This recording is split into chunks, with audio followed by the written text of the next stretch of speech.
Little fact for you, Anora uses the F word 479 times. That's 3 more than the record set by Carla Sofia Gascon's publicist. Emotional damage! You tweeted what?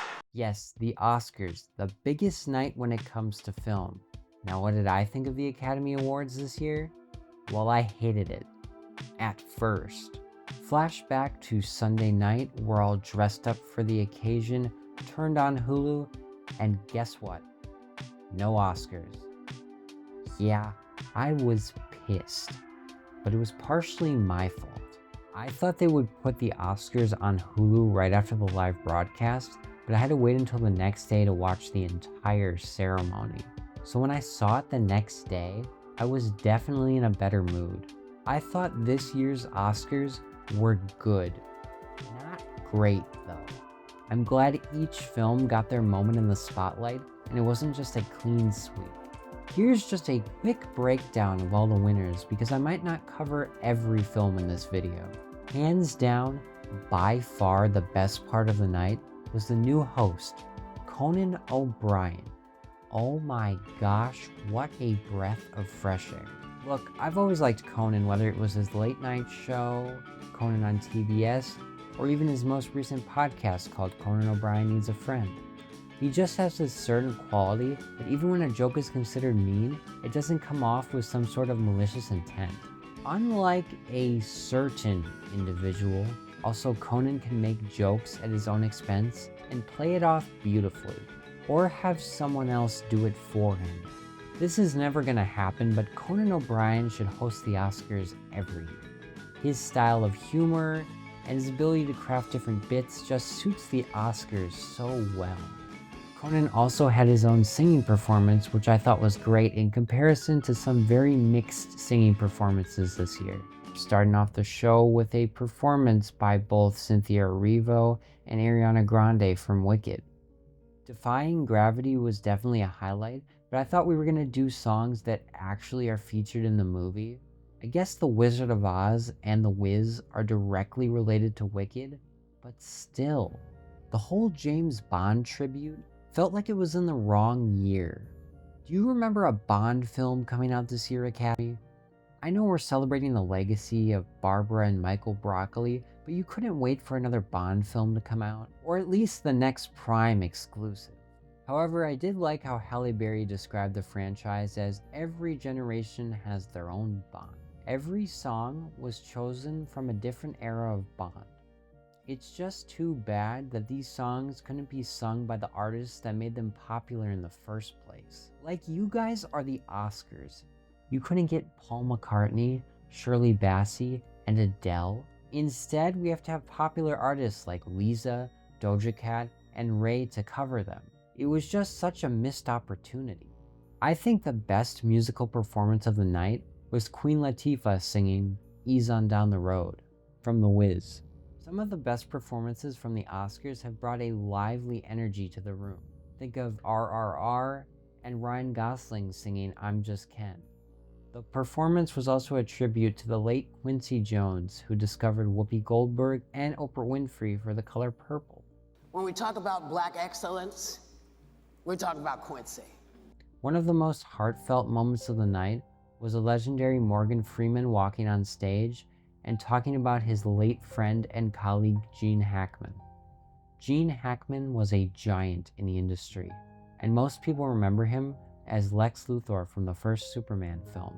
This was definitely the best way to kick off the In Memoriam segment, but this year it had a much different tone. It felt so graphically sad, with one of the saddest pieces of music I've ever heard. The song the orchestra played was called La Carosma, which was composed by Mozart. Maybe the Academy thought it needed more of a somber tone, with so many people in the industry, icons, that were lost this year. The Oscars just felt like it had a level of decorum and respect for film that we haven't seen in a while. Maybe that's because the official Oscar announcer was Papa Smurf. Nick Offerman, which is always a plus. All the presenters were engaging and really felt like they cared for the nominees chosen. That exchange between Andrew Garfield and Goldie Hawn about how she helped his mother was just really lovely. And that moment where June Squibb talked about how she was being played by Bill Skarsgård was really funny and made me laugh out loud. The funniest speech of the night was Kieran Culkin winning Best Supporting Actor for A Real Pain. It was really sweet how the speech wasn't prepared, and you can tell that by his wife's reactions. I'm glad Culkin decided to take the time to praise Robert Downey Jr., who presented the award to him. Who doesn't like Iron Man? If you're nothing without the Oscar, you shouldn't have it. And thank you to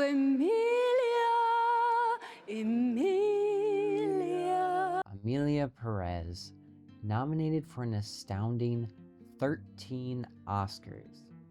It boggles my mind just how insane this is.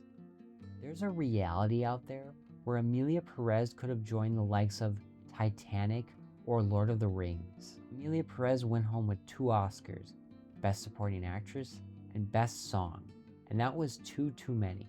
We're living in a world where Emilia Perez won as many Oscars as Dune 2. Just think about that for a second. Like, what did Denis Villeneuve actually do? Did he piss someone off in Hollywood or something? At least they won for sound and visual effects. Like, that was a given anyways. I thought Zoe Saldana's speech was quite moving.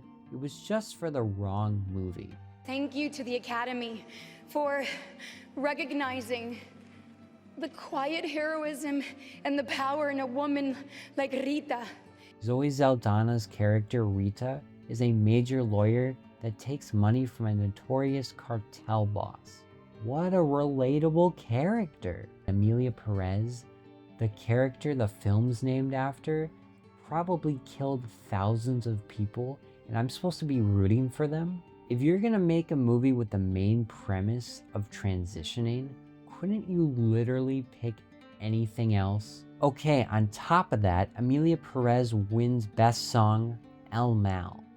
Mick Jagger and the entire crowd of the Oscars looks as disappointed as I was. Bob Dylan was supposed to originally present the award, but he refused because he said all the best songs of the year were in the film A Complete Unknown. Well, at least it's better than a song where Zoe Saldana is grinding on the table with a wig. They also admitted to using AI to support Carla Sofia Garzon's singing voice. Look, when I saw Emilia Perez for the first time, I thought it was fine. Of course, like many movies I've seen, the more you think about it, the more and more it starts to fall apart. I'm just frustrated that the Academy didn't just nominate, but chose a film that is by definition fundamentally flawed. The Oscars should be nominating films that are considered the best of the year, and this film has stood out like a sore thumb the entire awards season. Now to some actual cinema. Animation has probably had the best selection of nominees this year. I really wanted The Wild Robot to win over Flow. I don't hate most movies with cats, unless the title is Cats. I think The Wild Robot is a better movie, and I connect more with it on an emotional level. At least I got a clip out of it. Thank you to Blender. I would like to thank DaVinci Resolve for making this video possible. However, the person I wanted to win the Oscar the most this year was Ralph Fiennes. By far one of the greatest actors yet to receive an Oscar. I mean, this man has been in so many films I love. Schindler's List, The Grand Budapest Hotel, and The Menu, just to name a few. And of course franchises such as Harry Potter and James Bond. And guess what? He still didn't win. Adrien Brody won Best Actor for The Brutalist, which is not undeserved, by the way. Adrien Brody is an extraordinary actor, and from all the clips I've seen online, he is really great in the role.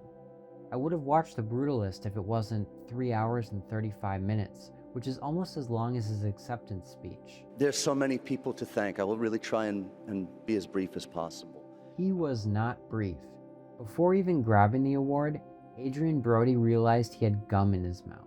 So he spit out the gum, threw the gum to his wife, and then his wife sat down with the gum. And yes, to all the people complaining about how disgusting this is, like where else was he gonna put it? It's not like Oscar is standing there with an open garbage can. The Brutalist would go home with Best Cinematography and Best Score as well. The biggest winner of the night was Anora, who took home 5 Oscars. Best Editing, Best Original Screenplay, Best Director, Best Actress, and of course, Best Picture. I was really hoping that Best Actress would go to Demi Moore because of how great The Substance is, but I can't complain about Mikey Madison winning either. I haven't watched Anora yet, but you can just tell by the trailer and the clips online that she's acting her ass off in this film, just like in Once Upon a Time in Hollywood. And most importantly, Sean Baker must have been very happy holding all those Oscars. See, Sean Baker not only won for directing the film, but for writing, producing, and editing the film. Now that's a talented filmmaker. Anora was a truly independent film that was made for $6 million. This really highlights what I think the theme of the night was, that any person with any background from any place can make it to the Oscars. Paul Tazwell became the first black man to win costume design, I'm Still Here became the first film from Brazil to win an Oscar, and Flow was the first film from Latvia to win an Oscar. Even smaller categories showcase a wide range of perspectives. In the Shadow of the Cypress, The Only Girl in the Orchestra, and I'm Not a Robot. However, I think the most effective was No Other Land. Out of all the speeches at the Oscars, this was the speech that needed to be heard the most. Overall, not the best Oscars broadcast of all time, but it is definitely a return to form of what the Oscars should be. A celebration of why we all go to the movies.